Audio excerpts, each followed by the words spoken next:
নমস্কার, রাধে রাধে। সোমনাথ অফিসিয়াল 7 চ্যানেলে আপনাদের স্বাগত। আমি সোমনাথ। আজকে যে বিষয়টা নিয়ে আলোচনা করব সেটা হচ্ছে জগদ্ধাত্রী পুজো। আমরা যখন ছোট ছিলাম জগদ্ধাত্রী পুজো দেখতে আমরা খঞ্চি সাইকেলে করে যেতাম। এখন তো টাকা পয়সা আছে, আগে টাকা পয়সা ছিল না। এখন টাকা পয়সা আসতে টোটো কিংবা বাসে করে চলে যাই পুজো দেখতে।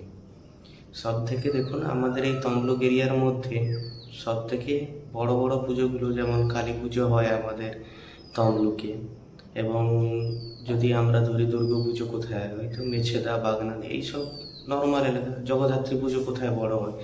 চন্দননগর। কিন্তু আমাদের যে পার্শ্ববর্তী এলাকায় সব থেকে বড় পুজো হচ্ছে খঞ্চিতে। এবার খঞ্চিতে আমরা ছোটোবেলায় ওরকম সাইকেলে করে যেতাম, অত দূর জার্নি করে জগদ্ধাত্রী পুজো দেখার জন্য। পুজো ওখানেই সব থেকে বড় অনুষ্ঠানও হতো, পুজোও হতো। বাকি তো আশেপাশে হয় পুজো, ছোটোখাটো হয়। এবারেও জগদ্ধাত্রী পুজো দেখতে গিয়েছিলাম। আপনারা দেখুন ভিডিওটা, জগদ্ধাত্রী পুজোর পুরো খঞ্চিতে কীভাবে পুজো হচ্ছে। তারপরে তো এবছর বৃষ্টি হয়ে তো পুরো পুজোটা পুরো শেষ হয়ে গেছে। অনুষ্ঠান কী হবে জানি না, পুরো গোটা মাঠে কাদা ভর্তি। আপনারা হয়তো প্যান্ডেলটা দেখুন, দেখলে খুব ভালো লাগবে। আজকের মতো এতটাই, প্যান্ডেলটা দেখুন।